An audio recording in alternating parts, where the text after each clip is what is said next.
Welcome back to Off Ball Takes. This is your host, Yarby Laws, and this is my co-host. Christopher Wells. We appreciate all the support in our recent content. We have a bunch to talk about regarding the play-in, the tournament and all that stuff, and some new playoff matches as a result.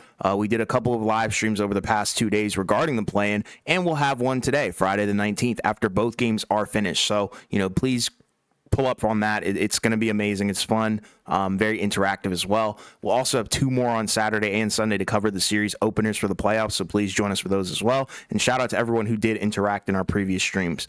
Before we get started with today's episode, please don't forget to like and subscribe, and follow us on Instagram and TikTok at the OBT Podcast for more content and updates.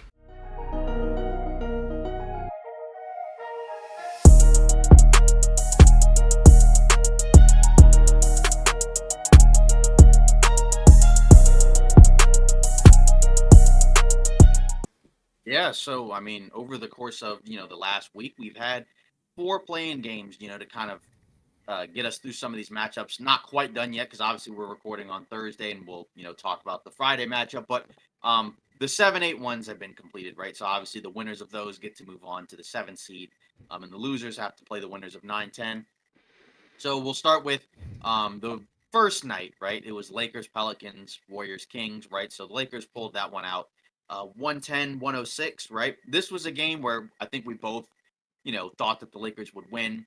Just maybe how we thought it would play out was a little bit different because I think I thought it would be a more competitive game Yeah. than the previous matchup, and it definitely was. Yeah. It was actually funny because in the first quarter, right, the Pelicans threw the first punch, right? I think they were up, 9 points in the first quarter. I think they were up double digits early in the second, right? And then the Lakers fought back, and then built up a double digit lead right through the second quarter, right? And then finished with a 10-point lead at halftime. Then in the third quarter, right, they, kept on pouring it on. They were up by as much as 18 about halfway through the third. Then the Pelicans went on in a big run, right, to kind of swing the game back to pretty much a back and forth game. It was a tie game 95-95 late in the fourth quarter, right, with about less than 4 minutes to go. Yeah. Then unfortunately Zion gets hurt, right? In this game, he was pretty much the best player on the floor. Had 40 points, 11 rebounds, 5 assists in his first playoff-ish type game, right? Obviously, shout out to him for responding in a way, where he was kind of humiliated, for the last couple of days, by pretty much everybody, in the sports or basketball media realm. And, he ended up making up for it in a big way. Unfortunately, he got hurt and it wasn't enough to overcome. Uh, and now he's in a rough spot where, he hurts the hamstring. It's a pulled hamstring. He's supposed to be out for at least 2 weeks. So that puts his team in jeopardy now, right? Because they have to play, and we'll get to the other team, eventually, right? But they'll have to play the Kings without Zion Williamson. And he's been a big key to that matchup. But, in this game, right, they obviously a lot of the stuff that he was doing in the previous game wasn't working. And I think, the Pelicans did a better job to get him involved. But also it was just his, his mindset, his focus, his attitude was, I think, just way up from the previous game. Even on the defensive end, there was a big difference, right? Where he was kind of rising up to try to get some blocks or contest shots, running the floor, just in a way that he wasn't really doing in the first game. Rebounding. Yeah, rebounding exactly. So that was kind of a big part, right? And when your guy is the best guy on the floor, right? On a in a game that has other high level players on there, right? That's where you got a good chance to win, but didn't get enough help. He eventually they kind of rolled with other guys, right? Ingram was benched, right, pretty much towards the end of the game, right? Even McCollum wasn't really out there. It was Alvarado, it was Larry Nance, Herb Jones, Murphy, right? So, and it's kind of rough, right? Because again, this team was playing some really good basketball, right? Up until, unfortunately their 2 stars got hurt, right? Because once that happened, because they were the 4 or 5 seed, right? Like a month or so ago. And then those 2 guys got hurt at the wrong time and they might end up falling out of the playoffs. But, obviously from the Lakers perspective, there was a lot of talk about, should they throw this game to avoid the Nuggets or should they just win? And the Zion injury is kind of an example of why you have to win this type of game, right? Because anything can happen in a one-game scenario, and one of LeBron or AD could have really gotten hurt in this game. We kind of saw AD hurt his back in the last regular season game. Clearly didn't look right in this game, but that's why you have to always win the games that you need to win, so that way you can put yourself in a position to get into the playoffs. Because there's no guarantee that you win the second game. I think most people feel like that the Lakers are better than the 9, 10, seeded teams, but that doesn't really matter in a one game scenario, Sure. right? You could be the better team, but you just have an off night and you go from being in the 7, 8 spot to your season being over. So they needed to win this game, even though it means that they have to play the Nuggets. And obviously there's some different factors this time around, but they needed to win this game and they did. Yeah, they got the job done, like you said. Overall, looking at the box score and just watching the game back, you can look at LeBron, Anthony Davis. I think not the best games from both of them. I think AD played as good a defense as you possibly really can when Zion's kind of firing on all cylinders like that. He was dominant on the rebounds, of course, as he always is. But offensively, I think LeBron and AD, they weren't, I guess, they didn't look like the best versions of themselves. And I think you can kind of afford to have that when other guys on the team are kind of stepping up, like a D'Lo. That was one of our X factors, I think, going into this series and just the playoffs in general. Because I think when he plays well, everybody kind of feeds off of that. And you could really tell that he was in the game. He had a couple of timely three-pointers pretty much the Big, entire game. Yeah, big steal late. exactly, a big steal, and obviously he hit the dagger from the corner wide open. So you can't ask for a better game from him. I think efficient, head in the game. Love to see it. Reeves, I thought, did a good job, especially pressuring and playing defense on the Pelicans guards, because I think they struggled a lot. Although Alvarado was pretty good, I think taking McCollum out the game and obviously Brandon Ingram not looking that great. I think that was really the main factor as to why they did win this game. Because if you take away those other two options, I mean, all you can really have is Zion, and everyone else kind of has to fend for themselves, and that's kind of what happened there. For the Pelicans, I think it's rough, like you said, because it's been the name of the game for them. Everybody kind of gets either hurt, comes back too early, they don't look too good, and now Zion's hurt again, and he's going to be out for 2 weeks, so your season could potentially be over because you don't have your best player on the floor. But yeah, you're probably going into the next game, expecting big things from either Brandon Ingram, CJ McCollum, or both. Because somebody's got to step up and become that number one option for them. Because if you're going up against the Kings, I think, at this point, we know that the Kings are no slouch when it comes to one game scenarios. Yeah, no more sleeping on the Kings, I guess, this I time around. guess. Even though I think I picked New Orleans to win the next one in the stream, but we'll see.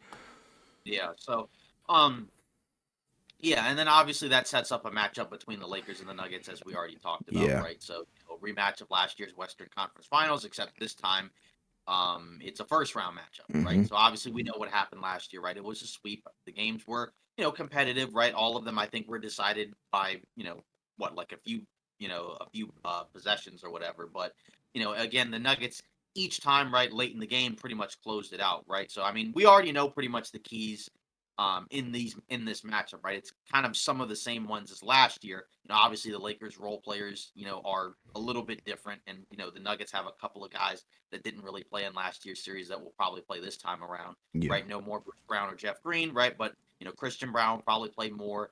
Peyton Watson will probably play somewhat. Um, Again, it really comes down to over the course of the game, right? Obviously the other team's role players, which ones kind of play out each other, and then to close out the game, the stars, right? Because in last year's matchup, right, it was really Jamal Murray and Jokic that were the 1 and 2 guys, whatever order you want to put them out there, right? Like Jamal Murray could have easily won, that conference finals trophy, right? If you go back and watch those games, he averaged over 30 a game, 6 rebounds, 7 assists, or whatever, on great efficiency. So really, this time around. I think we both expect the Nuggets to win, but obviously anything can happen. It really just kind of comes down to if Jamal Murray is the second best player on the floor, right, and Jokic is one, that's how you get like a 4 or 5 game series. But then obviously if it's Jokic one, some combo of LeBron or AD, whichever orders 2 or 3, and then Murray is four, that's when you might be able to have like a 6, 7 game series. So it really just kind of depends. But obviously for a lot of people, the logic that they kind of had brought up. If you want to play the Nuggets, it might be better in the first round because of the days off. I mean, if you're the Lakers, you probably prefer to not play them at all. But, if you're going to try to come out of the West, you're going to have to beat this team, I think, because I think we all believe that this is the best team in the West and probably the favorites to win it all regardless. So, we'll see if they put up more of a fight, compared to last year. I think, this team probably a little bit more sure of itself than the one from last year just because, they've had a little bit more time to put some stuff together. And there's a few other role players that could make a difference, but you never know. Yeah, I think there's a lot of confidence, spewing from this Lakers team currently. But the odd thing is, like, you wouldn't really think that, considering how the regular season went for both of these teams when they did meet up. I think Denver swept the regular season series 3-0. And it wasn't pretty for the Lakers, I'll say. It was by bigger margins, I think, than the playoff games. Yeah, exactly. Like, the Nuggets pretty much won this regular season series by an average of 10 plus points. They never trailed in the first two meetings, and they played a game without KCP, I think, or a couple of them actually in the final two meetings. So, I guess, you can really kind of use that as a preview, I think, for how this series could potentially go. The problem is, I think, Jokic and Murray were pretty much unstoppable in those series. That's the issue, So if they do find a way to limit, I'm gonna probably say Jamal Murray, because I think, at some point you kind of have to admit that Jokic is probably not going to be the guy who's going to be limited. I think it's going to be Jamal Murray. He's going to be the guy who's going to be limited, or has to be limited, for you to actually win the series potentially. But the problem is, like, another guy who was going off in the regular season series was Michael Porter Jr. Yep. He was balling. Like, he was scoring 21 points on 60% shooting against the team the entire season. So 10% in one of those games. Exactly. So he was balling on another level. They're going to have to limit him as well. You do have Rui Hachimura to kind of counter that length, I guess you could say, but they're going to have to come correct, I think. And obviously the matchup to watch between, the teams internally would definitely be like AD versus Jokic. How is AD going to respond to what Jokic is going to be doing? And I also think, the closing lineups are going to be a huge deal as well, because I think obviously Denver's going to close with their starters. The question is going to be, like, how are the Lakers going to close? Because if they're going to target D'Lo, like, we know that. So maybe we don't see D'Lo. Maybe we see a Gabe Vincent, maybe to counter on the defensive end. But then you also lose a little bit of offense, because Gabe Vincent isn't as dynamic, I think, as D'Lo is on offense. But I think it all depends on how the pace of the game is going and what kind of margins they're at going into the fourth quarter and really the final 2 minutes. Yeah, and then the second unit's right. Like, so when Jokic is off the floor for 7-8 minutes or out, because they're all going to play more minutes than they played in the regular season matchup. You have to win those non-Jokic minutes, right? Because last season, in the playoffs, right, they, Denver either kind of won or pretty much was like, even, right, with the non-Jokic minutes, right? Like, because in a lot of those games, right, like Jamal Murray would be out there, and then they would kind of be able to extend the lead a little bit. And then by the time Jokic came back in, you just, you couldn't really do much. So, that's going to be the interesting thing this time around with the Lakers' second unit, because the start of the second quarter lineups, right, where they have like LeBron out there with, like, I think it's Gabe Vincent, Prince, right, D'Lo, Jackson Hayes. I think that lineup usually has done pretty well as of late, because they've been able to kind of get out and run. Right, you have guys that can defend, and Gabe Vincent, obviously LeBron, Hayes or whatever.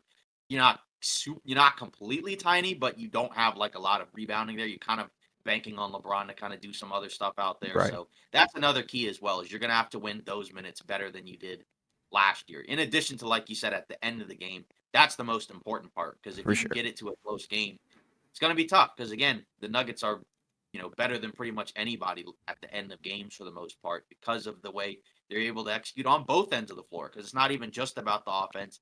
It's the defense, right? Because Aaron Gordon, he's got size and athleticism and length, so you can put him out there to kind of bother LeBron.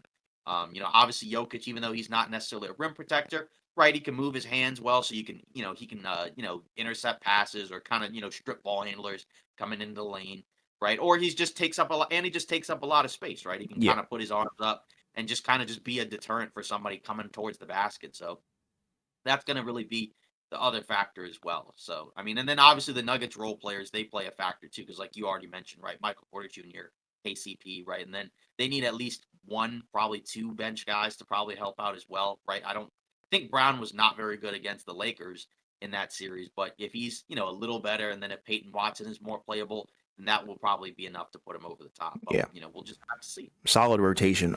Did you want to do predictions in this episode, or did you want to save that for another time? Because I've got mine right now. My guess is that the Nuggets probably win, probably in either 5 or 6. I had Nuggets in 5. Yeah, I don't. Yeah, I think this time it's probably not going to be a sweep because I think you're going to have a better version of LeBron and AD than you did last year because they were healthier. They're healthier this time around than they were last year.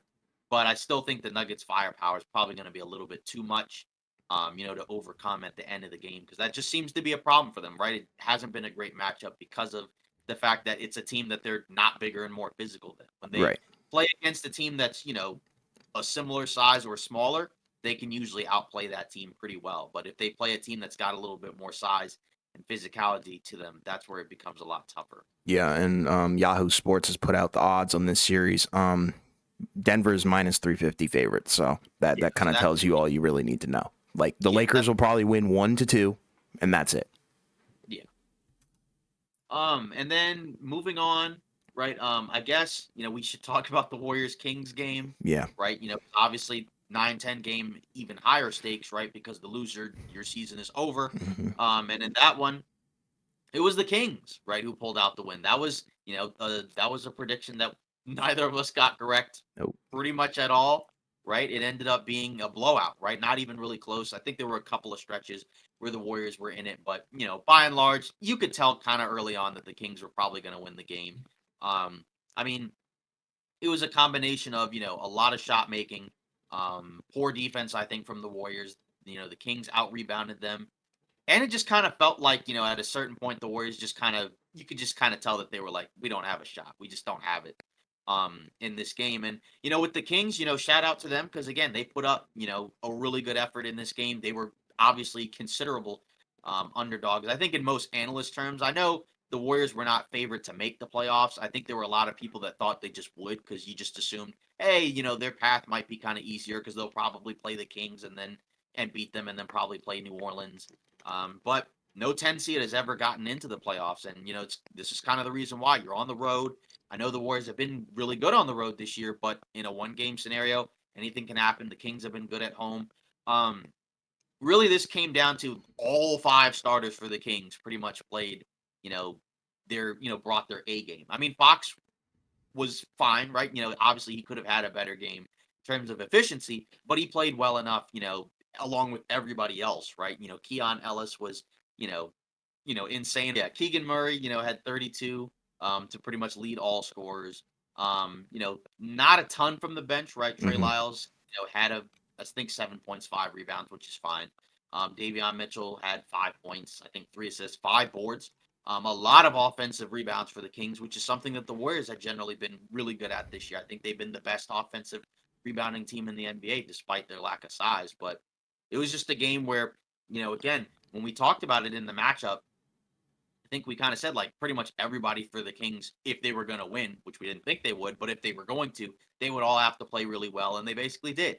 And then on the other end, you had a lot of guys for Golden State that played really poorly, right? Even amongst their best players, right? Like, Steph had 22 points, but only 2 assists, had a couple steals, but 8 of 16, 3 of 7 from the field, which sounds fine, but he also had 6 turnovers, right? Which is not ideal necessarily in a do or die game. You also would have probably thought he would have shot more. But the Kings really tried to deny him and tried to make it tough and kind of force them into either trying to give up the ball, which led to turnovers, or like, if he was going to take some shots, force him into like some of the tougher shots, that he, has to take. And he probably feels like I have to take because, the other guys aren't doing that great. Trace Jackson Davis started, looked like a rookie, which, I mean, you kind of expect, I guess. I mean, Pajemski, mediocre game, right? He did have 8 rebounds, but he was getting torched on defense. We talked about it in the live stream. I'm sorry, Kendrick Perkins, but he's not, on all defensive second team. But either way, um, Looney, right, who had been a good matchup against Sabonis, really didn't do anything in this game, right? I mean, I guess he had a plus minus of +1, which is cool, but had 4 fouls, 5 rebounds, 2 points. So he's kind of been more of a backup big, towards the latter part of the season. Kaminga, right, came out with a lot of energy, played kind of reckless at times, right, but again, he did try 6 of 15, did have 16.7 rebounds. So, again, he wasn't really the biggest issue, even though his plus minus, reflects that he was awful, you know. Um, Draymond, you know, okay. Wiggins and Clay, not all that great, right? Wiggins 4 for 11. Klay Thompson, 0 points. Guseg 0 for 10. And this was kind of the problem right earlier in the season, right? Which was kind of what had built up our concern for this team, even as they started to win more over the course of the season, was that those two guys, it felt like, had taken a step back. I think Clay, even though he was really bad in this game, I do think he closed the season better than he did, better than how he was playing earlier in the season. So I think he can still be, like a good contributing player. He's just not the same guy anymore. He's not Clay Thompson at this point. You do kind of wonder what they do with him in the offseason. But Wiggins is the other one where I just don't really understand what really happened because, at least for Clay, you can have the excuse of injuries plus age, but, Wiggins isn't even 30. I know he's had some, personal stuff, going on, and that's, probably at least a piece of it. But, that's kind of been, unfortunately, the problem for them this season is that you have a lot of veteran guys that you were really relying on and that you needed to play well.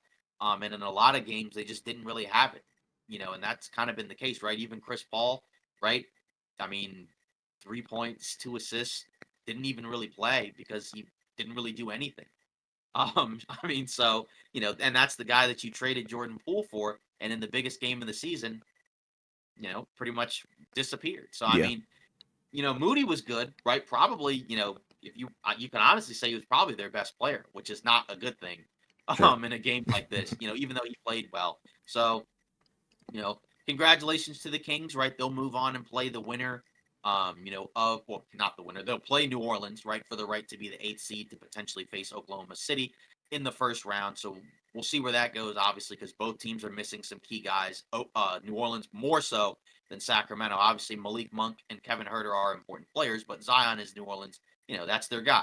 So, that's a significant loss, even though they still have a lot of other players. But why don't you touch on this game as well? And we'll kind of get into what the ramifications could be for, Golden State as Yeah, well. for sure. And I think that's where we need to start really. First of all, this was the Kings, I think, largest margin of victory against Golden State since 2006. So that tells you how bad this game was in all reality. See, From the Warriors side. What's up? regular season margins were decided by like 1 point for like three Ex- of the four games. exactly. So a complete 180 in terms of the identity of the Warriors in this game, really. And like, oddly enough, I watched the replay of this game, and my God, like the coaching in this game was very bad from Steve Kerr. I think that's a factor that people aren't really talking about. They seem very unmotivated. They didn't really know what they were doing on defense, and I get it. It's hard to play in that arena with that fan base going. As when they do get going, it's kind of wild. It's hard. But like there was no communication on defense. They were getting beat up by flare screens. And then on offense, they looked completely lost. They were getting blitzed by everybody. So shout out to Sacramento. They had a game plan and they executed it to perfection. Like you said, every single starter on this team had a great game. At least in one way or another. Like Right. Keegan Murray, just I don't think anybody expected him to light up the court like that. People said if you want to win that game, he needs to play like that. But did people think he was gonna? Did people think he had that in him? Probably not. And I don't think that's going to translate to the next game, unfortunately. But if you look at Sabonis, I think he had a great game as well. Continuing with the double doubles. Harrison Barnes, I think he was solid as well. Inefficient. I'll say efficient. Yeah, 5 for 11. That's pretty good. And then 3 for 4 from the three. So that's actually very good. Yeah. And then Fox, like you said, he's kind of more on the level of Curry, which you can afford if everybody else is playing amazing. Keon Ellis, great on both ends of the floor. But then you look at the Warriors side, it's just disgusting. All you can really say is it's a sad way to really go out. But yeah, they just got outbeat, out executed. Everything just went really bad. Klay Thompson kind of just flamed out in the worst way possible. And then now there's rumors of him going elsewhere. People want him back. Obviously, the Warriors would want him back, but he's going to have to take a serious pay cut, I think, or something, because there's no way that they're going to, give him a boatload of money for a performance like that. That's not the way that things work, and I don't think it should work like that. But, just this game was really a hard watch, I think, to see them kind of go out like that was really sad. They ran out of energy. They looked gassed, no morale, no sense of anything. Like I said, they looked lost on both ends of the floor, which is always a recipe for disaster. It's like you can afford that, I guess, potentially in a 7-game series, but a 1-game scenario, They looked done by the second quarter, third maybe. It was just Yeah. disgusting. Right. I mean, I think at halftime it was like a 4-point game. So Yeah. it's like, the final margin, was by what, 20, 4 points or Hmm. whatever it was. But I mean, like, you wouldn't, so, the halftime score wouldn't have reflected it. But, you saw what happened at halftime and it was like, it was a 4-point game and Steph had like 5 points. Yeah. Um, and, you were like, and so the thought process was that it was going to go one of two ways. Either Steph was going to go off, in a way that would be able to, get pull Golden State over the top, or it was going to go the other way where, maybe he starts scoring, but then some of the other Kings guys who didn't play quite as well in the first half start playing a lot better. Um, and it went the way of the Kings, right? I mean, I know that like, people talked about the shot making, but if you look at a lot of those shots, some of them were tough, but there were also some others that were like, insanely wide. Even some of the shots that missed, right? Like Keegan Murray had a bunch of wide open shots that missed, and he made some of the contested ones. And it just kind of looked like, what happens when you have like an older team, that just didn't really know, that just couldn't really move the same anymore, Yeah. right? Like, I mean, No rotations, no right, box outs. Like you let D Fox get a wild putback. Like right. that's unacceptable if you've got Kaminga down low, in my opinion. Right. It just didn't really feel like a lot of like how they had played during the latter part of the season. And that's why the playing can be dangerous, just because again, in a one game scenario, anything can happen. We saw a game like this, right, where Sacramento, I don't think most people expected them to win the game, and they ended up not just winning, but just running away with it. Just, the Warriors didn't even really look like they belonged in that game. I mean, Sure. that was kind of the rough part when, despite the fact that when you look at the rosters, you feel like the Warriors have more talent, but it just didn't really work out in this game. And the game kind of was sort of just a microcosm of their whole season, right? Where it's just like a lot of inconsistent play from the team, a lot of inconsistent play by a number of individual players, and just some kind of strange fits on the roster where it's like, like Chris Paul, I guess you can say, yeah, he's been a positive for the team this season, but like they missed the playoffs, right? This is the first time I think that that trio of guys have missed the playoffs when they're all relatively healthy. I know Right. Draymond had his suspension, and yeah, they probably wouldn't have been in the play-in, had that not happened. But either way, even if they were in the playoffs, I don't think either of us expected them to really make a deep run, especially as we saw how the season was, kind of turning out. I think we both thought, higher of them to go into the season, but neither of us expected them to come out of the West, let alone win a championship. And sometimes that's just kind of how it goes, right? I mean, when you think about it, the team's been around for, this core's been around for what, a decade or whatever. And a lot of times it doesn't even last that long. So, sometimes this is just kind of how it ends, where like you go from, making the playoffs consistently, winning championships consistently, and then something happens and it's just kind of over. Um, obviously you can point to some stuff, right? Probably missing out on those draft picks, right? Whiffing on a couple of those doesn't really help. Mainly the Wiseman one, I think, Yeah. right? That was the number 2 pick. When you have the number 2 pick, that's one that you can't really afford to miss, right? Like say with the Spurs, they were able to. I know he wasn't a top, 10 pick or whatever, but they were able to trade for Kawhi Leonard, and so they were able to add an extra title and kind of, prolong the window that probably would have, dropped off had they not had him. Um, Detroit, right? They messed up when what was it? They took Darko Milicic right back in 2003 when they could have had, what, like Melo or Chris Bosh or Wade or Yeah. whomever. They still ended up winning a title, right, with him on the team, even though he didn't play. But their run may have been able to be longer, and sometimes that's just kind of what happens. So I don't know where they go. They don't have a lot of flexibility. I know the owners talked about getting under the luxury tax, which makes sense. You don't really want to be paying $500 million for a team that can't make the playoffs. So I guess the thought process might be maybe you move Chris Paul and then sign Clay to a cheaper number, but then it's like, what are you going to get back for Chris Paul? Because I think to get under the luxury tax, I would think you would have to almost kind of dump his salary as opposed to exchanging, his salary for another, $30 million player or like two, mid-level contract players or whatever. But I don't know. I just don't really necessarily see a pathway to, winning another title. Unless, Kaminga or one of those other guys turns into like an all-star plus type player. And even then, the other teams in the West are going to get better as well. If anything, it kind of just goes to show that, how insane that, championship a couple of years ago was. I mean, when you look at the fact that a lot of the guys that helped them out in order to deliver that title, just kind of just flamed out after that, right? Like Wiggins, again, many people have talked about was the second best player on that championship run, right? Jordan Poole had a great run that year, and then all of a sudden, since that point, neither guy has really been the same. Um, and who knows the reason why? Maybe obviously there's maybe there's some personal stuff going on, but that kind of stuff, that doesn't normally happen. Where it's like because again, you would have thought a lot of people thought after they lost to Toronto in kind of a fluky way where they got hurt. Um, and then Clay had the injuries, right? And then Steph got hurt, and they were just bad. I think a lot of people thought they were kind of done then. And So you Durant give them, left. yeah, and Durant left. So then you give them credit for being able to come back and win the title. But then the two timelines thing just didn't really work out, and now you're kind of wondering what you're really gonna do in terms of going from here because I don't really know if there's an obvious move.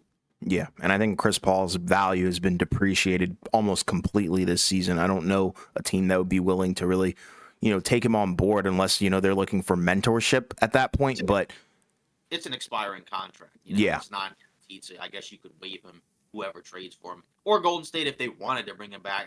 I guess could waive him and then re-sign him to a cheaper deal. But I yeah, would think they would probably be looking to trade. yeah. But like you were saying, who on earth is really going to trade for him, and what are they going to give up? That would be the biggest concern. I'm also looking at really Andrew Wiggins as well. I think that's not looking too hot right now, but they've got a lot of decisions to make. They obviously are going to bring back Clay. I think no question about that. It's just a matter of how much money are we looking at here? And yeah, it's unfortunate because it's just wild the way that they went out. It was really sad. But I feel like with Sacramento, it is kind of interesting. Defensively, they looked really, really good this game. Yeah, And I don't know if that's the case, like of them actually getting better at defense, or the Warriors were just kind of like burnt out from this excruciating season. But I feel like when you lose Malik Monk, Kevin Herter, then you put in Keon Ellis next to D Fox. It's a different backcourt defensively. It's like point of attack, pressure, speed, steals. And I think that's something that the Warriors weren't used to kind of facing from this scheme. yeah, and you also factor in that Keon Ellis can also still shoot. That Yeah, helps a lot as well. It's not like he's just a guy that can defend but doesn't really do anything on offense. He's been shooting the ball, really well, which helps a lot. I mean that's kind of the thing here. I think it's a combination because the Kings have been playing a lot better defensively to close out the season compared to what they were doing. Certainly last year, right? Because last year they were the number one offense, but they were one of the worst defensive teams. This year they've been kind of a little above average on offense, right? So not really that different from a lot of other teams, but their defense has been better, right? So that kind of I guess adds up to like, oh, okay, they're kind of an average-ish team, even though they're 10 games or whatever above 500. But obviously, if you have a good defense, right, that can kind of help your ceiling a little bit. It's just again, it's rough that you were the 3 seed last year, then you dropped to 9 or whatever, and now you have to win this do or die game, or else you miss the playoffs, and that would be rough to go from the 3 seed to miss the playoffs. Um, but again, they played a really good game. It's just a matter of can all of those things go right, for them against New Orleans? It could. But you just don't know. Like I'm kind of 50-50 on it where it's just like it's kind of hard to lean one way or the other fully because of the Zion injury and Ingram still doesn't seem like he's the same. Right? Because if you sure. have, if both of your stars are kind of hobbled, right? That's that's going to be really tough because at least the Kings can still say we have Fox and Sabonis, even though we don't have Malik Monk. If the other guys can show up, we still have our two stars to be able to close out the game. But then you factor in the Kings have gotten waxed right by this Pelicans team. I think they've played 5 times because of the in-season tournament, and they've lost every single game. So just like that, just like how we saw them, kind of get big brothered by Golden State, but then they took them out. Can they do that to New Orleans this time? We'll have to see. And if they get in, who knows? Because they've matched up relatively well against Oklahoma City this season. Obviously, Malik Monk would be a part of that in terms of the offense, and we'll see if he can come back. I know when he first got hurt, I think they said he'd be out at least 3, 4, 5 weeks or whatever. So it would kind of be dependent on can they make some type of run where they can last longer than 5 or 6 games. But who knows? But either way, shout out to the Kings because they honestly did something that I really didn't expect them to do. Yeah, for sure. And like, adding on to like the preview between the Kings and the Pelicans, I think it's going to be intriguing to see how their ball pressure kind of approach of defense is going to really, I think, impact the Pelicans because it's a different team. Like, with the Warriors, that kind of works. Where you're doing ball pressure, you kind of can get into the mix of things, take away the motion offense, ruin, the off balls and stuff like that, which is exactly what happened. Because the problem with the Kings is once you get past the backcourt, like, it's pretty much barbecue chicken down there because Sabonis is not a great defender. We know that. But the problem is, like, on the Pelicans, who's really going to do that besides Zion, and he's not playing. And it's going to be intriguing because I think, the ball pressure is probably going to get to CJ McCollum. So I think there's a lot of pressure on Ingram to kind of show us that he's can actually ball, like that's the problem. Yeah. And I am intrigued because I think with the Pelicans, they're more so one-on-one oriented. They don't really have a true facilitator. They don't have like an elite post playmaker like Draymond. So I think that's going to be something to watch because I think it's going to be like contrasting kind of play styles on offense and defense. So it could be like a really ugly, nasty game, or it could be, another lopsided victory. But I think if it were to be a lopsided victory, it's going to be in the Kings' favor. But I'm still going to pick the Pelicans. Yeah, I'm just 50-50. I think I said I leaned Kings, but Yeah. it's like 51-49 where it's Yeah. just like I just don't really feel confident about it because it's just again, it's hard for me to feel good about New Orleans because of, how Ingram has looked and then no Zion. That's the part that's really just unfortunate Mm-hmm. for New Orleans. Because again, you were the 7th seed. And if you lose these 2 playing games, your season is done. But that's why again, how they closed out that regular season was so disappointing because if they had just won that game, they would have been 6, and then they would have been able to just kind of just rest and chill before they played, Minnesota or whomever in the first round, right? Yeah. But instead they got wiped off the floor, and then you're in a pressure-packed playing game, and now your season could end because of a Zion injury. So Yeah. that's kind of how it goes sometimes. So. Mm-hmm. But and then after that we had a couple of Eastern conference playing games, right? Those I think were a lot different I think than the Western Conference ones. Although it was kind of funny because we got one close game, one blowout, but they were in very different ways, right? Like the Miami Philly won 105-104.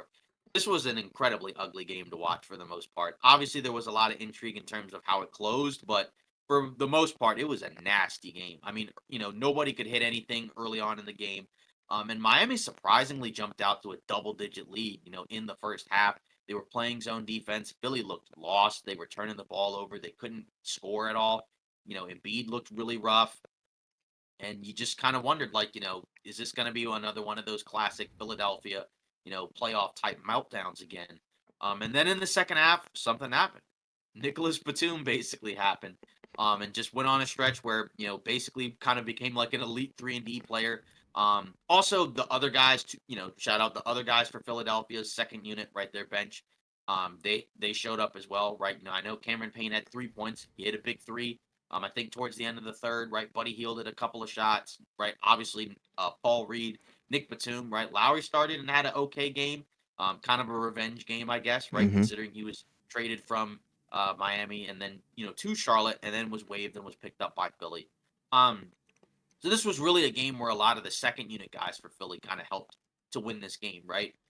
Again, Nick Batum, 20 points, 5 rebounds, had a key block on Tyler Hero right towards the end of the game. Made big plays on both ends of the floor. And it was kind of wild, right? Because when he was traded, for in that Clippers, Harden, Sixers trade, right? I think he was kind of looked at as sort of a not an afterthought, right? But it felt like towards his last year on the Clippers, it kind of felt like he might be closer to just kind of being done, sort of. But instead when he's been healthy, he's been pretty impactful for Philly. Just as another high IQ wing that can play both ends of the floor. Um, and that was really the difference for Philly was their bench was just better than Miami's. Obviously, the other big story was Jimmy Butler getting hurt in the first quarter, right? And he played 40 minutes. But unfortunately, right, he just didn't really look like himself. And, it sounds like he's going to be out for several weeks because of an MCL injury. So that's not great for Miami. And again, Miami losing, it kind of felt like what's happened for them a lot this season, where the offense just didn't come through. It had been better, post All-Star break. But in a one-off setting, right? And once we knew Rozier was out, we knew the offense was going to be kind of tough. Who was it going to come from, right? Bam had 2 fouls in the first quarter. One was, I think, like a good call, and then the other one was kind of like, okay. Yeah. But he ended up having to come out. But Kevin Love was out there, hit some big shots. Like I said, they played zone defense, but it just wasn't enough. And to lose by one is pretty rough. Tyler here, I guess, hit that last second three or whatever. So it was really like a 4, 5 point loss or whatever. But this is bad for Miami, right? Because obviously you were up by double digits. It felt like Miami was going to win the game. They didn't. Butler was hurt. But I guess even if they had won, he would still be out for several weeks anyways, because that play happened in the first quarter. But for Philly, I guess you won. You're going to face the Knicks, which I guess is the preferred matchup, obviously over the Boston Celtics. In the first round, but I don't know. Embiid, I know he had the strong fourth quarter, made some big plays, but he just didn't look like himself. And I think in order for Philly to make a deep run, if they can, he's going to have to look like himself. And maybe he physically gets better over the course of the postseason, but if he kind of looks like this or similar, I don't really have a lot of confidence in Philadelphia. But either way, I guess good win for Philly, even though it didn't look great, and then pretty demoralizing loss for Miami because we'll get into the second matchup. But given the injury situation over in Miami, it looks like their season might be over. Yeah, and it's kind of like goes all the way back to when we appeared on the Miami Heat Zone podcast where we talked about it and we said worst case scenario, you're in the play-in. Like we wanted this Miami team to kind of avoid that because of just how they played. They have not been able to close games, and they certainly were not able to close this one. They were dominant in the first half, which is the craziest part. It was wild. And like it was so bad. Philly was getting booed at home. Yep. Nothing new, but it is crazy. And then the tipping point is literally around halftime, like after halftime. Caleb Martin, I think, missed both the free throws. The free chicken promotion got the green light. So then the entire crowd is going ballistic. Then they start going on a run, and that's when Batum kind of came alive. And I liked the response, I think, from Philly in terms of getting away from giving the ball to Embiid and kind of letting him hobble around, and it wasn't pretty. Like the way he was moving, he was slow, sluggish in the first half. That is, it wasn't pretty. So they got away from that. They let the other guys shoot. Like you said, Batum had an amazing game, and then Embiid kind of fed off of that energy and showed up in the fourth quarter where he had the 11 points and the clutch three. So I think that was a good sign of faith, I think, coaching wise and system wise, where it's like, okay, yeah, we can adjust. Whereas Miami, Jimmy Butler gets hurt, never was the same in the game. And then Tyler Hero kind of being inefficient. It's just rough all around. I think Miami, they just botched the game, and that's been nothing really new. So I'm curious to see, how both these games, or not both, but how the Heat game is going to go, considering that they don't have Jimmy Butler. And I think he actually tweeted or something at Kelly Oubre and was like, yeah, you got to see me for that because of the injury. So I'm sure he was joking, but regardless, it is crazy and unfortunate that that injury did happen, because I think it pretty much nixes any hope that you have for the postseason as a Miami Heat fan. And like you said, that's why they needed to avoid the play-in. But the whole season has they've been banged up, right? They had long stretches where a number of guys that that could help them just were not available, right? Tyler Hero missed a ton of time. Butler missed a ton of time. Even other guys, right? Like Rozier, the newest addition, right? He missed a decent amount of time, including this game and the next game that's coming up. So that's just kind of the rough part. You kind of hope that by the time the regular season's over, everybody kind of just can be as healthy as they can be. Um, but it's a prime example of why the play-in can hurt teams and also help, right? Because obviously you can have a scenario where with the play-in, if you fall down because you get hurt, you could fall as far as like 9, 10, and then still possibly be able to recover.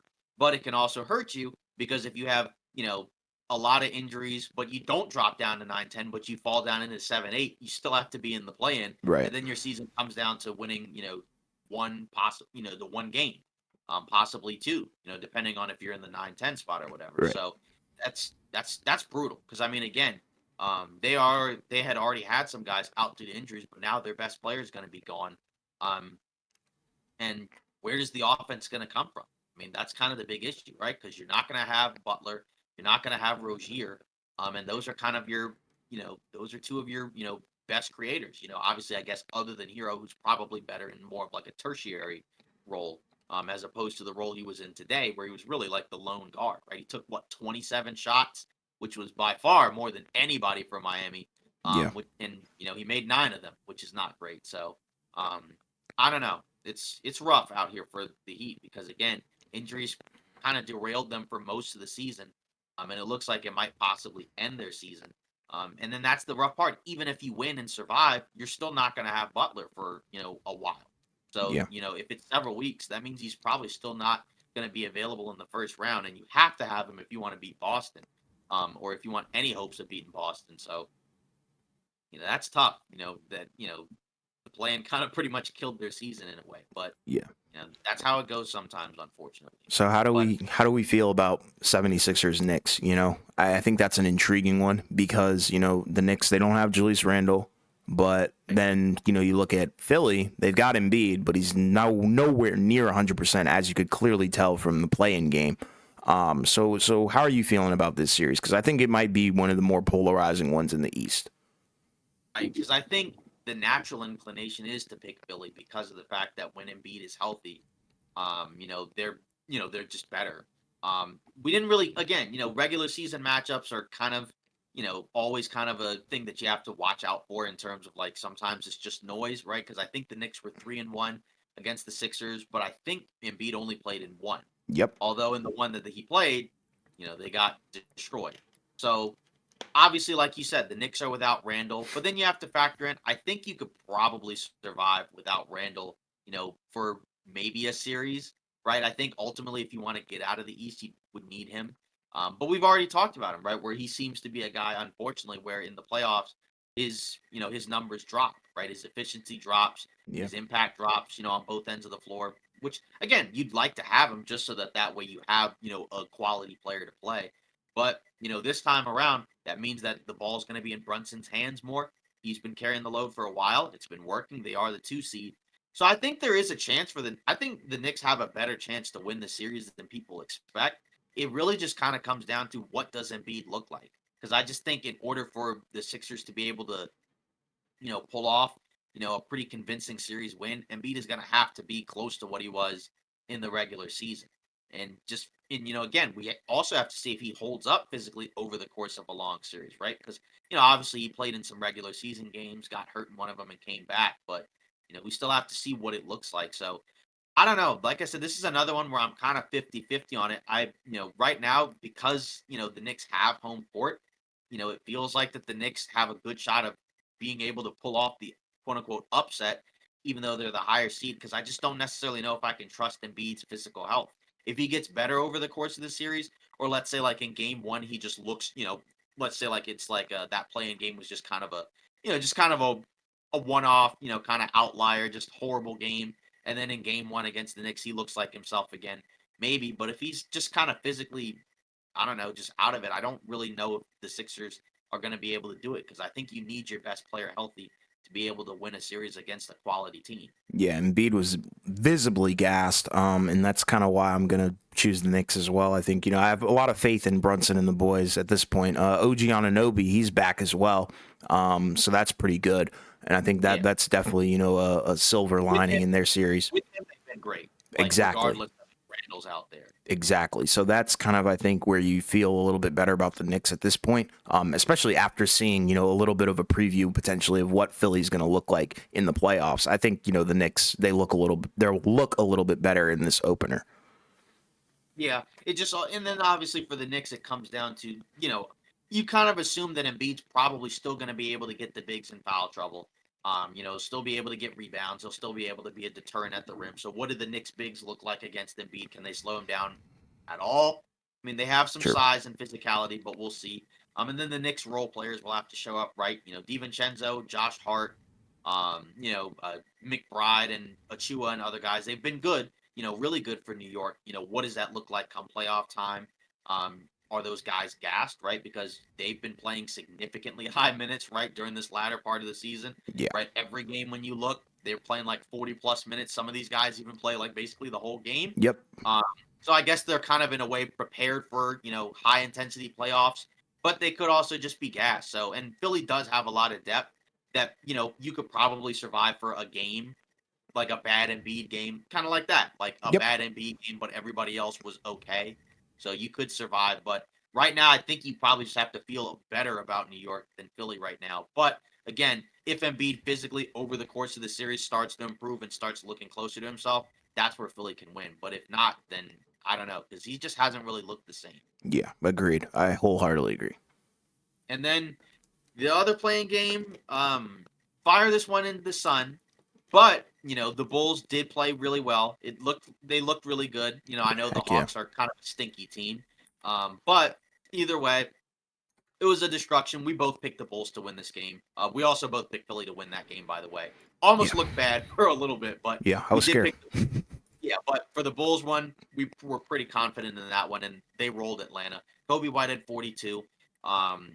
And he's the guy that I had for most improved player, this season. And over the course of the season, he's been taking advantage of these opportunities he's been given, right? With Levine out, right? Obviously, Lonzo's been out for quite a while. I mean, the Bulls pretty much just ate up. I mean, every time, their guards went into the lane, I mean, it was pretty much just automatic, right? Kobe White had to have had at least like 3 or 4 just Euro steps, just drives or spins to the basket. It was, kind of like a layup line. In terms of the Hawks defense, we know the Hawks defense has been bad. It's been especially bad as of late because they're missing some of their other guys like Jalen Johnson. But still, it was rough, right? Desumu had a great game, right? 19 and 3, right, on both ends of the floor. I mean, most of the Bulls players played pretty well. Right, Vucevic had a good game. Right, DeRozan, had a good game. Drummond had a couple of moments, where they were good, right? Had a few points, a few rebounds. Unfortunately, injured Alex Caruso. There was an update earlier today that it sounds like they're a lot more positive about him being able to play. So that's good that it's not an injury that may keep him out for like weeks. Because on Like the we've live seen. stream, we were like, he might be done. Like they were listing him as a doubtful already and stuff. Right. So we'll see if he can, play through it. We'll see because obviously there's no guarantees. But the Bulls basically ran the Hawks out of the gym. There were a couple of moments where it was close, right? Like the Bulls pretty much ran out to like a 20-point lead in the first Yeah. quarter. And the Hawks went on a huge run, pretty much with just DeJounte Murray just bombing from everywhere. And then they got it kind of close. And then eventually in the third quarter, the Bulls ran it up again. And then it was over, right? Obviously, kind of I think one of the stories is Trae Young didn't really have a great game. People point to his plus minus of minus 27. So when he was out there, they were really bad. And when DeJounte Murray was out there, they were still negative, but -6 in a game that you lost by what was it, 15? And really some of that was made up with garbage time. So they were really down by more. But either way, I mean, to be fair to Trae Young, right? He had recently come back from his finger injury or whatever. So, this is I think kind of just like an unfortunate bad timing game where it's like you recently came back from injury. Yeah. So I'm not really going to harp on him in this case, but it's just kind of a constant reminder of this backcourt just hasn't worked. When the trade first happened, I think there was a decent level of optimism about it working. They were able to kind of salvage it and make the playoffs last year, lost in 6. And then this year, you thought that, with a full year with Quinn Snyder and some progression from some of the other guys, it might get better, but it got worse. Um, and when they've been on the floor together, yeah, the net rating's been pretty awful, way into the negatives. And it just kind of, we've been talking about it for a while that they probably are going to have to split this up, break it up. Um, Obviously, they're probably going to have to choose between one or the other. I don't think they're going to get rid of both. Um, and I guess the question is, which one do you really get rid of? Because I mean, like they're both good. I think there's no question that Trae Young is still a really good player. I know he's been kind of maligned as of late, but he is a good player. But so is Dejounte Murray. And it's pretty clear when their best games tend to be when one is out and the other is in. And then even within the game, right? They don't play well together. So I think the question is which one do you really try to keep, and then which one do you move, right? Because with Trey Young, he's got the bigger contract. Obviously, Murray's contract will kick in, his extension will kick in the offseason, but it's still not quite as big as Trey Young's. Trey Young is the bigger name, right? Obviously, the guy that's got the ball in his hands a lot, really good passer. But you know, which one they decide, could kind of determine what direction they go to because they don't have some of their later picks because they gave them to the Spurs. So there's no real reason to completely tank and just, trade everybody. Unless you can manage to get those picks back by sending one of them to the Spurs. But I don't know. Like, again, we've talked about it that they need to break it up, but what should they do? Like, which guy should they choose? Maybe you just kind of say like, let's see if it works again. But I think we have enough evidence to kind of suggest that this just is not going to work. So, what do you think in terms of, I guess the game, and then for a larger discussion, what the Hawks should probably do? Yeah, I mean, the game is kind of, I feel like, was sort of an unfair exhibition for, I think, DeJounte Murray and Trey Young, and unfair mainly to Trey Young because he was coming off of the injury with the hand, and it was clearly bothering him. Wild passes, wild turnovers, couldn't really shoot that well either. Made DeJounte Murray angry for a play, I think, at the end of the half, right? Exactly, yeah, and that kind of ties into exactly what the problem is. I think, now this experiment is over. It should be over, I think, in theory, looking at both guys. I just don't think you can really have two showrunners like that at the same position and kind of move one to the two and expect the other to kind of play off the ball like that. Because then I think it leads to miscommunications and settling for bad shots where, if you look at it, the Bulls pretty much restricted them to the perimeter, which I think is a good way to kind of limit the Hawks and a good way to limit a lot of teams, especially when, shooting is hard in the NBA because they shot under 30%, 29.7 to be exact. So very ugly from the three. And, that you have to give credit to the defensive backcourt because I think Caruso and Dosunmu are amazing. But yeah, they just settled for pull-up threes, and I think that's really nasty. Like, I can remember a couple of, actually more than a couple of times, like, DeJounte Murray kind of get walled off by both these guys. Then it's late in the shot clock, sometimes even early in the shot clock. He'll dip it off to Trey Young. Trey Young kind of just jacks. I don't think that's really good. No offense to Trey Young. He's a great player, but he's not Curry. The Hawks are not the Warriors. I don't think anybody would want to be the Warriors now, but prime Warriors, off-ball movement and things like that. I just don't think that those two have the chemistry yet. But a lot of miscommunications, a lot of misunderstandings. But at the end of the day, we're 2 seasons into the experiment. I don't think that should be happening at that stage. That shouldn't be occurring, especially in a game like this where do or die. But yeah, Trey Young was clearly not healthy. No defense from this team as well. That doesn't help. And I think that's a huge reason why Trey Young's plus minus looks the way it does because, you can say, okay, 10 assists, 6 turnovers. That's pretty rough. Offensively, he wasn't there, but defensively, he wasn't there either. And DeJounte Murray is not that great on defense either. Kobe White put up 42 points. As great as Kobe White is, I don't think anybody expected a performance like that. Maybe you did because you look at Trey Young and DeJounte Murray and you're like, these guys can't defend. An easy 42. Exactly. It was easy. Like, I was watching the game and my friend was like, he's cooking. And I was like, yeah, he's wide open. He's doing all kinds of crazy stuff. It was wild to watch. Happy for him. Great coming out party. But at the end of the day, I think if you're the Hawks, you can't really allow that to happen. And it just proves to you that the experiment isn't going to work. They're going to move on from one of them. I'm going to assume it's going to be Trey Young. It seems like the fan base has kind of turned against him a little bit. In terms of how they feel about him. Everybody's really been talking about, he's probably going to ask out, which I don't blame him. It's a bad situation, I think. Nobody can stay healthy on this team. Haven't really built around him, if you want me to be frank, Got rid of a lot of assets, no picks. Just got to move on, I think. First quarter was bad, kind of trickled down to everything else. Whole game was bad from the Hawks' perspective. But I think if you're the Bulls, you have to look at this game and you're like, okay, we have potential. Now we know that Kobe White could potentially be a star. Vucevic did more of the same from the entire season. Great on the inside, but then you look at the three, yucky. But he did his job and they got the job done. DeRozan, stellar as always. Caruso, great defender, just sucks that he got hurt. Dosunmu, great defender as well, did some things on offense. So I think you have to walk away as a Bulls fan feeling really, really good about this game. And considering that the Miami Heat are injured without their best player or second best player to some, I think, the Bulls are probably optimistic that they can win this game. Yeah, I think that's kind of how you have to look at it. It's Yeah. kind of a big opportunity for Chicago. Obviously nobody expects them to, come in and upset the Boston Celtics, but if you're the Bulls, I think that's it seems like, at least from the ownership's perspective, it seems like that's kind of been what they want this team to be, is like they're okay with the team kind of just being like, somewhere between 8 and 10. Like, Yeah. they don't seem like they want to bottom out. And they're not quite good enough to obviously really be contenders.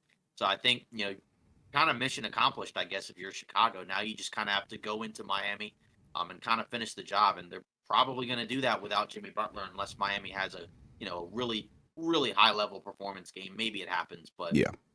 I don't know. It feels like Chicago is probably headed to the playoffs as the 8th seed. But I think that's kind of the best case scenario for them at this point, because I think Right, you yeah. give Kobe White some real playoff experience. Yeah. Then you have veterans like Vucevic, DeRozan. They kind of get their, I guess, last ride into the sunset probably on this playoff team potentially. And then you can kind of look forward to the offseason and figure out what you were going to do with Zach LaVine, Lonzo Ball potentially. So I think there's a lot of upside, and I think there is a silver lining, especially compared to how they were at the beginning of the season. Like, we were disgusted with this team, but now they're kind of like a fan favorite at this point, just because of Kobe White and what he's been able to accomplish recently. Right, because I remember we were pretty low on this team. Very. In terms, we thought they were horrible, and they were bad earlier in the year. But It's the truth. But eventually the team kind of found itself. Nobody's blaming LaVine, right? But since he's been out, they've been pretty solid, and again, that's kind of opened up more opportunities for the other guys. And like you said, now that it seems like they rediscovered, something in Kobe White, Yeah. right, where it seems like his game has, gone up, several levels, right? Kind of fulfilling the potential that I guess they saw in him when they took him 7th overall. Yeah. In the draft. I mean, you have some other quality guards as well, despite the fact that the guys that are out are also guards. So now you might potentially decide, like you said, we can move on from LaVine, which I think had he not gotten hurt, I think they would have at least explored. Mm-hmm. But now maybe you explore it in the offseason, see, and then maybe you can be like, okay, we don't have to get a king's ransom back for LaVine anymore. We could probably just be okay with maybe like a pick, or something, and then maybe expiring contracts and whatnot, Yeah. as opposed to we're looking for really high level compensation back for LaVine, because you have a little bit more of a foundation. Then from there you decide, do you bring back DeRozan? You let him walk? What do you do with Caruso? I think he has 1 year left. I could be wrong, but there were a lot of teams talking about, hey, we want this guy. And the Bulls had, put a high asking price on him. So we'll see what happens. But yeah, if you're Chicago, you got to be pretty happy with the result, because if you're gonna be like in that 8 to 10, 7 to 10 spot, you might as well, like, if you have the opportunity, try to make the playoffs, especially like you said, for a guy like Kobe White or an Ayo Dosunmu, right? Young guys that haven't been able to do a whole lot on a big stage yet. This is, like you said, a perfect opportunity Yes. to play against the number one team record wise in the NBA. Yep. Kind of show what they can do and kind of introduce themselves, to a lot of people. Yeah. who Just haven't give really them the watched experience football. too. Right. I think it's going to help Yeah. in the long run for a lot of parties involved. The vets and the young guys. And then like the Right. only danger with this kind of approach is, don't be stuck in the 7-8 range for 5 to 10 years. Right. You're either going to kickstart the rebuild or compete. There should be no in between, and a lot of teams kind of fall into that danger. Right, and that's why I think our approach is that if you can find a trade for LaVine, do it. Do it So that way you ASAP. kind of, because I mean, I guess you may not bottom out, right? Because they've been relatively okay, right? But obviously you're getting off of a big contract, and that will probably help, you to be able to do some other stuff on the margins. Yes, it's a smart money move, I think. Yeah, it's just kind of wild how, how everything is flipped for Chicago, because again, they looked awful earlier Yeah. in the year, right? They were, I think, 10 plus games below 500, and since that point, even though they finished right 39 and 43, from that point onwards, whenever that was, right, they were basically like, a 55, 60 win team or whatever. Yeah, we were very low on them, as was the rest of the world, Yeah. though. Yeah. So then from the Hawks perspective, if Oh boy. we're assuming that Trae Young is the guy to go, where does he go? I mean, because I think, obviously this was not necessarily a great audition game, Obviously, like we've already said, he was not 100%. So you don't really base, a guy off of one game. You just kind of wonder, how many teams, are going to be interested because, it's kind of what we've talked about with some other guards where it's like a lot of the contenders already are pretty comfortable with who they have at the point guard spot, right? Like I'm sure this, like the Celtics just gave, an extension to Holiday. I'm sure if they could, they'd give, long-term money to Derek White, right? So they're probably comfortable with who they have at the guard spot. I guess the Bucks are comfortable with Damian Lillard, right? So I guess they're probably fine there. Yeah, Obviously from the Clippers' perspective, I guess we'll see. We assume that they re-sign Harden, and I don't think they would even be able to pull off a Trae Young trade anyways because of the money. Then obviously Golden State with Steph, right? I'm sure they're good there, right? And then obviously right, like Phoenix, they have their guards. Minnesota, I don't think can trade for Trae Young unless it's like some Towns and Trae Young swap that I just don't really think makes a whole lot of sense for either team. So that really kind of begs the question, like how many teams are interested in him, who's interested in him, and should they give up what they're gonna have to give up to get him? Because I mean, he makes big max money, so you're not just giving up. It's not like you're gonna swap point guards or something like that. You're gonna probably have to give up multiple guys to get him. And we've talked about some of the teams that we've heard, rumored to him. So what team do you feel like makes the most sense? I think we both kind of thought the Spurs probably make the most amount of hmm sense. Are the Spurs going to do it? I don't know because we've heard, a lot of rumors about LA. Should they do it? I don't know. I mean, I would have yeah, thought that they would have kind of, already kind of gotten sick of, the max point guard experiment, when they did the Westbrook thing, even sure. though Trae Young at this point is a better player than Westbrook was at that point. But Mhm. still, what do you think of this? Yeah, the way that I'm kind of looking at the Hawks offseason approach, I think it's going to really be contingent on what does Trae Young want. I think they're going to do right by him. So if he does request a trade, which I think he will, he's going to be the one to be moved. If he doesn't request a trade, I think they're more of a stubborn kind of ownership group, stubborn general manager. I don't think they're the type to kind of just walk back on their move. So I think they're going to probably run it back with Trae Young and DeJounte Murray, which I don't think is like the worst thing possible, but it's definitely not great because, like we said, the experiment was very bad this season. We gave them 2 seasons, and I think that's kind of enough. So, but regarding, Trae Young, if he does ask out, I think the Spurs would be an amazing fit. It just depends on what kind of package are they looking for in return. I think they would be looking for probably a couple players, and then also a really high pick, I think, Well, probably the first rounder. yeah, my assumption would be they would probably just give the Hawks back the picks that they got Yeah, in the Murray, true. probably. And then maybe you get rid of, I don't know, like a Keldon Johnson, and then maybe like a couple other guys. Sure. Who knows? I mean, because obviously, a lot can happen between now and the off season. Because like you said, he may not even request a trade. Who knows? Maybe he's okay there, and maybe they decide to move Murray. We don't know. So, Yeah, but I but I think think, from the Lakers' perspective, it would also be intriguing as well because I feel like they kind of generate a lot of rumors when it comes to a star that may be disgruntled. The number one destination is going to be LA just because you have LeBron and Anthony Davis, and they're always looking for, I think, the third star, which could potentially boost their regular season play and also get them over the hump, especially considering LeBron and his age and whatnot. So that would be intriguing. And I think, I like the fit. It would be amazing. I think, in terms of offensively, defensively, it's going to be, a nightmare in terms of, they're going to target Trae Young pretty much every night. But I think offensively, you can't argue with the fact that when he's amazing, his playmaking is some of the best in the NBA, as well as his shooting as well. So I think there's a lot of potential for it to work for a lot of teams. It's just a matter of, like you said, fit, space, who has the space to do this, and who's really willing to actually pull the trigger on a move like that. And I think it's a risky one for both sides, because it could pan out where Trae Young gets even better on a different team because he actually is surrounded by some competent players. Not to say the Hawks don't have competent players, but, a team that may be more geared towards him and maybe he fits into a better system somewhere else. That would be, worst case scenario for Atlanta. And it's like Trae Young wins a chip somewhere else. Or vice versa. Like, it could completely backfire and Trae Young makes your team worse. You know, that's the problem. I think it's a huge gamble for both sides, but I think the one that makes the most sense and is the most safe for Trae Young and the team that would be in question would probably be the Spurs, because you've got Wemby. Wemby needs a playmaker, clearly, and Trae Young is pretty much the perfect fit for that.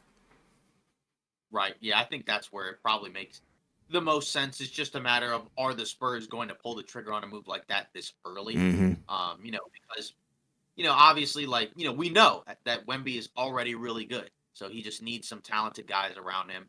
But then the issue is, sometimes there's a danger in kind of moving too early, because that's kind of how the Hawks got into this situation where they made a run to the Eastern Conference Finals, and then they probably thought, okay, we're really close to all these other teams. We just kind of need to make, that one big move. And they got DeJounte Murray, and it hasn't worked out at all. And Yeah. like you said, probably it's made them worse, right? It's the danger of a win now mentality. Like, we do have to take a step back and realize this isn't like an NBA 2K My League. We can't just pull the trigger on crazy moves. There's a lot of moving parts behind this stuff, and I think it's tough. Like, it's cool to theorize about, but like you said, are they willing to actually do it? The only thing that kind of makes me curious about if they are going to do it and why I think they should do it is the lack of point guards, I think, in this draft class that make you feel very good from a playmaking aspect. Because I think the problem is, I think if you're the Spurs, you probably want a point guard, not just to be a playmaker, but to also be a very good threat on both ends of the floor. Potentially with Wemby, I think that's the best case scenario, where it's like, you're not putting too much immense pressure on Wemby defensively. But it would be nice to have Trae Young because of the playmaking. But I just don't see anybody in this this upcoming draft class that screams like elite playmaker and can pretty much, be a great complement to Wembanyama. And I think that's a great point where it's like, what's the likelihood that whoever you draft at the point guard spot this year becomes, like a star, all-star type player? Because that's, kind of what you would need, like some all-star caliber guard to pair with Wembanyama. And what's the likelihood that that happens, right? Right. If it's not that high, maybe you decide to make the push for the Trae Young move or some other guard if they're available. And then if you're just like okay with just like, all right, let's just kind of take this one step at a time. Maybe you just go through the draft and see how that works. I don't know what the Spurs are going to do because they've been kind of unpredictable. Very. And a lot of what they've done. I think there were some people that thought that they would probably be. I think some people were too into the idea of yeah, we need to put as much talent as we can around him in year one, right? And I just didn't think they were going to do that, but you Yeah. just never, right? Because there was talks about what if they paid Brooke Lopez a bunch of money for Right. 2 years or whatever, or I think Houston was on the cards as well, right? Or what if they do something else? And then or what if they pay Austin Reeves a ton of money, right? And they ended up not really doing any of that, right? They just kind of, I think, made some trades to kind of eat up some space. And then just to help out a couple of other teams. So they didn't really do that. So I don't really know what they're gonna do because they've done some absolutely random, unexpected stuff, right? Like they took, what was it, Josh Primo, a few years back, and I Yeah. think that was one of the most unexpected picks at that point in the Yeah, he was a draft. huge project. A lot of potential, though. Right. Or I think the Zach Collins signing that seemed kind of random at the time, and he's Hasn't not bad, worked but out. they've given him, yeah, exactly. Now they've given him a long-term extension, and doesn't really look like that's going to be that great. So I don't know. I have no idea what the Spurs are going to do. They could do anything. So I Because think that's kind of the crazy thing is, sorry, I didn't mean to cut you off, but the crazy thing is, they could draft a center. They could really draft Sarr or something like that and kind of replicate, the David Robinson, Tim Duncan days, but that would also kind of be out of left field. Yeah, that's what they tried to do earlier in the season, except it was Zach Collins. Exactly. And it was trifling. It was bad. And, like you said, the contract looks disgusting now. It's a complete overpay for a guy who's completely regressed, I think, from the three-point line specifically. Yeah, I mean, they've tried a lot of stuff as of late, and you would just kind of a little bit more stability. So hopefully that question can kind of be answered, and we'll see, where the Hawks come into play with this. And then obviously, like you said, from a Laker perspective, it could go one of two ways, right? It could go really well, or it could go really poorly, right? Yeah. Because that's kind of what you think, right? Because obviously, if you get him and he fits well and he helps, kind of boost their offense, right? Then that's cool, right? But then obviously you factor in, like you said, he could be targeted on defense. Um, obviously the shooting, how does that translate? Because again, he's had some years where the 3-point shot has been a little bit low. How do he and LeBron mesh? And then obviously, I guess the other factor is like after LeBron retires, maybe you're like, oh, we can have him and AD, and then they can kind of be a True. duo for a little bit, while we try to put some other talent alongside of them. I just don't know because it's like, then it's like if you're the Lakers, you're gonna have to give up a lot of your other pieces, right? Like it might have to be like Austin Reeves in that deal, or like maybe Ruiz in that deal. And D'Lo, you would assume is gone, probably sent to a third team or something like that. And is it worth it to is it worth it? Like, is that going to be enough?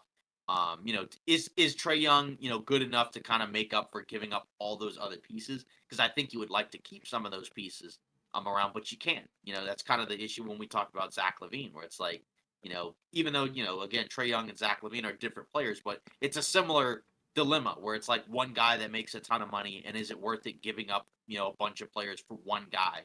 Um, and if that one guy is on your team, is he just a better individual talent, than all the other guys combined, and lifts up your team so that way you don't miss any of those players? I don't know. It's kind of a Right. question mark. Yeah, I think the Spurs are going to have a great, or not a great, but potentially a great offseason, and probably one of the more interesting ones. I think the Lakers are also a huge one to watch just due to the fact of the LeBron factor.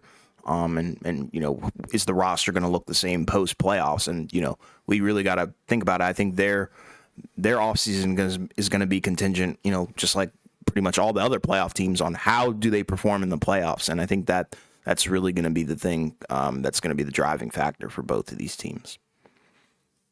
I think that's definitely kind of where we're headed at this point. Where I think, and that's kind of really, again, like you said, a lot of these teams have a lot of different questions, and what if scenarios that could play out, right? Like, we've already talked about LA, we've already talked about, some of the other teams, but like say like, a team like the Suns, right? Obviously, if they make a deep run, then you feel, if you're the Suns, you probably feel pretty good, and then you're like, all right, maybe we can add a few other minimum contract guys or whatever. Maybe we swap a couple of guys out, and then we'll be, and then we just hope for better health going into next year, right? But then it's like if you go out in the first round, to a team that I think most people expect that Phoenix is going to beat, right? Then it's like, what do you do from that point? Because then it's like, well, this was a very expensive roster, and you couldn't win one round in the playoffs. Um, so there's a lot, just like Minnesota has questions, right? Because obviously, if they go out in the first round and they were, a top three seed for most of the season, what does that mean, for some of the other ancillary guys on the roster, right? Like maybe a Carl Anthony Towns or somebody like that, So everybody's got questions, right? The Clippers have, questions, right? If they go out in the first round, do you keep it going with this core? I mean, you're already in it pretty deep, so they're probably just going to keep going, Yeah. right? Dallas, what do you do if you just go out in the first round again? Like they did in previous seasons outside of last year and the other year when they went to the conference finals. I don't know. There's a lot of questions for a lot of different teams, but I think Yeah. for you, what do you think is like the most interesting team in terms of like the questions Hmm. that they're gonna have In between the playoffs or just in general? playoffs? I'd say Okay. playoffs. Playoffs. That's a good question. I think Philly's one to watch. I think we've heard a lot of rumors about them. They've got an immense amount of cap space. They can pretty much sign anybody they want. It's just a matter of who's going to be available.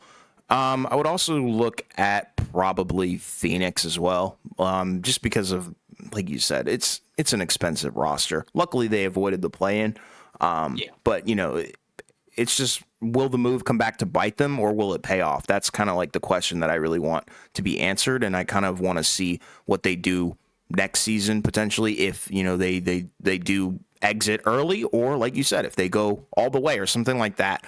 I want to see what kind of adjustments they would make, but probably Philly, just due to the fact that they have so much cap space, and we've kind of heard a lot of crazy rumors about certain guys that may want to potentially go there, and they might be shopping and poaching. yeah. I think the other two teams, to probably look around at are probably like Cleveland, and then also even like Milwaukee, possibly, Sure. to an extent, right? Hmm. Because obviously Shams was, kind of talking about, update, he put out some updates for some of these guys, and he mentioned that Giannis could be out possibly up to 4 weeks, which Yeah. is a lot different, right, than what was kind of going around when he first got hurt, because basically 2 to 4 weeks, that's like this entire series, right? Yeah. So if he's instead of being out for like a game, or two. If he's out for like 4 or 5, right? I mean, that might be kind of curtains. And then obviously, if you're the Bucks and you go out in the first round, I mean, obviously you don't want to, I mean, that's kind of panic time. I mean, sort of, because obviously you know, it was a bad break where Giannis gets hurt right at the end. But what's the likelihood that the roster next year is going to be significantly better? Because, outside of Giannis, pretty much everyone else on the team, that plays for the most part is older, right? Yeah. Like Lillard is older, Lopez is older, Middleton's older, and there's not really, and Jay Crowder is older. Like, there's not really a whole lot of like, belief for me that like the roster would be better, other than maybe if you just get better luck in terms of health. But you're still going to have a lot of the same problems, I would think, with the roster as you're having right now. Yeah. And then, It's crazy, bro. yeah, and then from Cleveland's perspective, right? If Cleveland goes out in the first round again, right, then you would kind of open up the can of worms about the idea of, okay, maybe we're going to have to kind of mutually decide that it's time to move on from the Donovan Mitchell experiment, right? Because if you traded for him and all you really get are 2 first round exits, then it didn't really work, and then you might as well just move him somewhere else and then kind of just retool around the other young guys and kind of just make them sort of the focus of the team.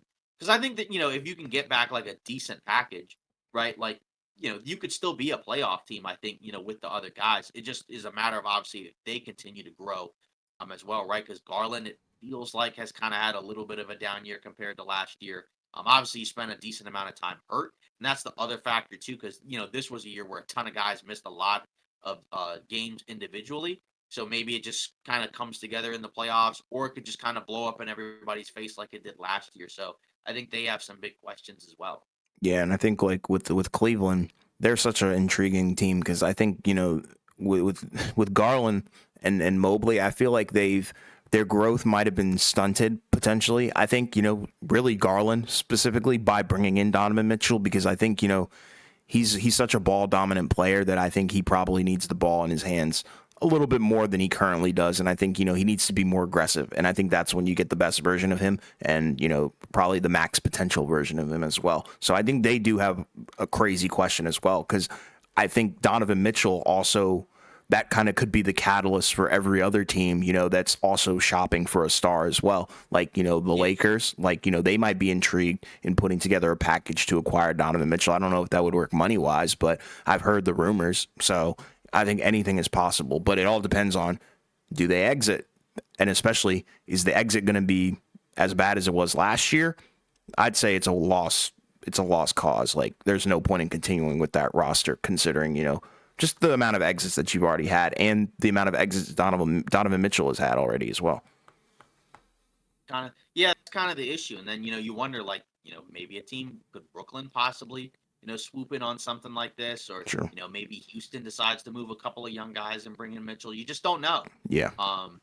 So there's a lot of flexibility. Even Miami, I kind of wonder, obviously, assuming that they just missed the playoffs entirely, like, what do they end up doing? Because I mean, I guess in a way, maybe you're kind of stuck with, some of the pieces on the roster because, they did make the finals last year. But then you factor in, like, Jimmy Butler's age, what does that look like, in a year or two? And then how much better do the other young-ish guys on the roster get, right? Like Bam, how much better does he get? Does Hero get any better?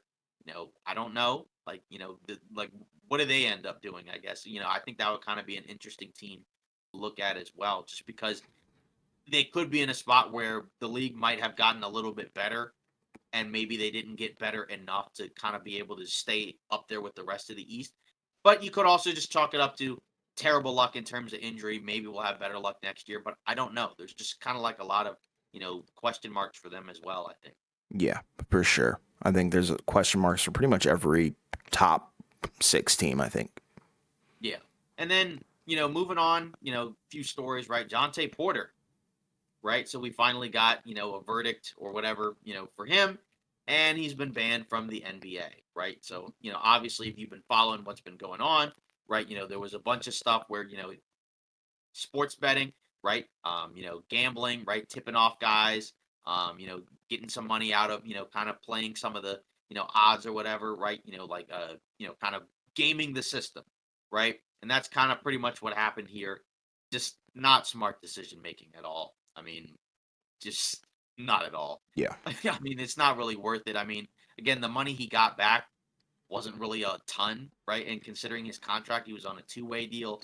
Just I don't really get it. But at the same time, we were wondering what was going to happen in terms of what was um, Adam Silver going to do, right? Because obviously this has been a problem in other sports, right? We've seen, in the NFL, right, some players get suspended, for putting money, into games or whatever. But this is another scenario, right, where he's kind of like betting on himself, which kind of adds another layer of you know, just kind of just stinkiness to it. So, um, obviously, a lot of different ways this could have gone. It felt like that it was kind of veering towards probably a ban, but now it's official, so he's not going to be playing in the NBA anymore. It feels like they probably made the right decision. I know people are probably going to complain because there's obviously been some other situations in the NBA that have occurred recently where maybe some people might argue a ban, would have probably made a lot of sense. But Hmm. it's just you can't mess with the integrity of the game, right? That's kind of the real deal here, right? The big story is that's kind of why the NBA kind of had to crack down hard on this. And we talked about it in the live stream where now that the precedent has been set with a lifetime ban, you would expect that nobody else would be dumb enough to do something like that because, again, because you mentioned it on the live stream. Let's say, a star player ends up, doing a similar thing, right?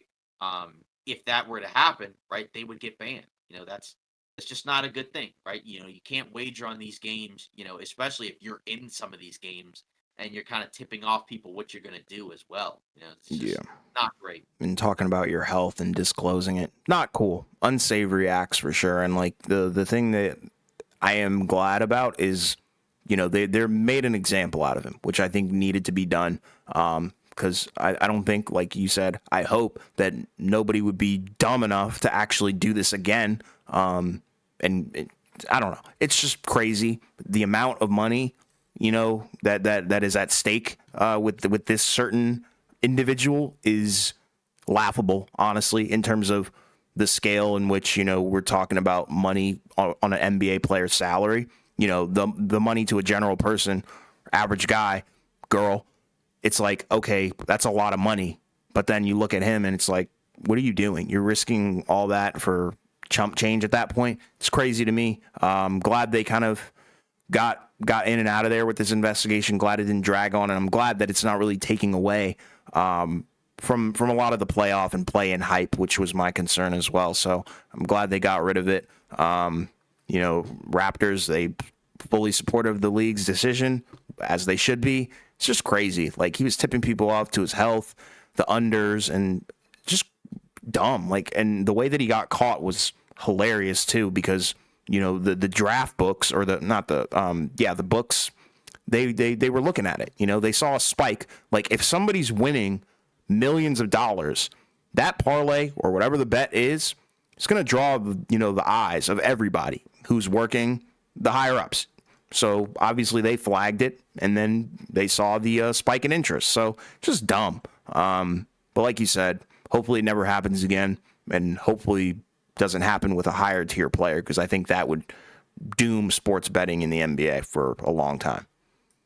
First player to be banned in the NBA due to gambling since Jack Molinas in 1954. Wow, So that's a long time. Congratulations yeah. on making history, buddy. For our last topic, in terms of the news rumor stuff going on, so the Team USA roster, for the Olympics has finally been set up. Yeah. As we expected, right? A star-studded, Team USA roster, right? You got a lot of names, right? A lot of big names, right? Like LeBron, Steph, Kawhi Leonard, AD, KD, Joel Embiid, Edwards, Booker, Drew Holiday, Bam, Tatum, Tyrese Halliburton, right? So that's a pretty nice roster you got there. This should be a team that if they don't win gold, I mean We that would be riot, bro. We got to riot. yeah, that would be a massive disappointment because I mean, obviously we've seen, in previous years, right? Like they had the team, what was it? The one that had Durant or whatever, right? That one won gold or whatever, right? Yep. Yeah, exactly. The one that Popovich coached or Yep. whatever, that had some of the other guys on there, right? So, and I think this team is, at least on par, if not better than that team. So, I mean, like, we got to do something here, right? And obviously, this was kind of spurred from no pun intended, right from the loss in the World Cup or whatever, to those other teams, right, where they had some of the other guys play, and unfortunately, some of the guys didn't really fit. Some guys just didn't really live up to expectations, and they got ran off the floor. So, Yeah. obviously, Olympic play is a lot different, right, from NBA play, and sometimes you can see it where it's like some of these guys are really good, in the NBA environment, but then when you bring them over, to the international environment, it looks a lot different, right? Which is again, that's why when we talk about like, just because these guys are playing overseas, that doesn't mean they're bad. Like these guys are still good, and they're competitive as well. So this team, hopefully, they can pull it off. They should be able to pull it off. But it's a good roster for sure because again, there's a lot of big names. Hopefully, these guys, can stay healthy, right? Because some of these guys have been dealing with injuries over the course of the year. So, hopefully, knock on wood, nothing happens in the Olympics. Yeah, and it's crazy. Like shout out to Grant Hill. He's the team managing director or senior team managing director. So, and shout out to LeBron as well for being able to recruit and put together an insane roster. It's a 12-man roster. The talk of the town really was who's going to take up that 12th slot, and I think it was Kawhi Leonard, if I'm not mistaken. So, I think that's the perfect pick. It's a great guy who can do it all on both ends of the floor. I think, he fits right into what kind of identity they're trying to build with this team. And it's pure dominance on both ends of the floor. And I love to see it. The amount of accolades between all these guys is insane. Especially considering, that you've got the older guys and the younger guys, and then kind of the mid-tier guys, not mid-tier, but middle-aged guys, where you're looking at them and they're like, okay, they bridge the gap between the younger stars and the older goats. So I think it's going to be a fire run. I'm just worried that nobody. I'm just hoping that nobody gets hurt and nothing crazy happens. I want it to be smooth sailing, and I hope we can go gold, man. I think we need to reassure and reassert our dominance, especially after the very, very bad flop in the FIBA World Cup. So, I think, they just got to go out there and really kind of personify their identity, because I think, they really focused on defense here. And I think that's kind of why some guys weren't picked, where you look at a Jalen Brunson. And rebounding for sure, like size. Like this is a big roster. But size, I think, is an issue where it's like, Jalen Brunson. I think, Kawhi Leonard is the better pick. And I would definitely take Drew Holiday over Jalen Brunson in terms of this identity, And like you said on the live stream last night, we don't want a bunch of guys where it's like isolation one-on-one. We want pure dominance. Like we want to see them just overpower every single opponent because that's what they should be doing. These are the best players in the world. So, yeah, I think this is a better put together roster than last time. And again, I think some of the guys, weren't available in the previous run because you don't usually see those guys in the World Cup anyway. So it's not like, so it wasn't like, a bunch of guys, could have been on the roster and they weren't, for whatever random, like, they didn't want to do it. But Yeah, now, after the embarrassment, right now they want to do it. Except this is the Olympics, so the stage is bigger. yep, I think, and than that's the how it's going to previous. go. Yeah. Well, that's pretty much it for today's episode of Off Ball Takes. Again, playoffs pretty much getting ready to be in full swing. So obviously, hopefully, you can enjoy it with us, right? So don't forget, same day as today, right? Friday. We're gonna have a live stream right after the play-in games, so make sure you tune into that. Obviously, check out this episode as well. Don't forget to like, comment, and subscribe. Also, join our Discord, as well as our various socials. And hopefully, we see you either in the live streams Friday, Saturday, Sunday, or maybe you see our next episode on Monday.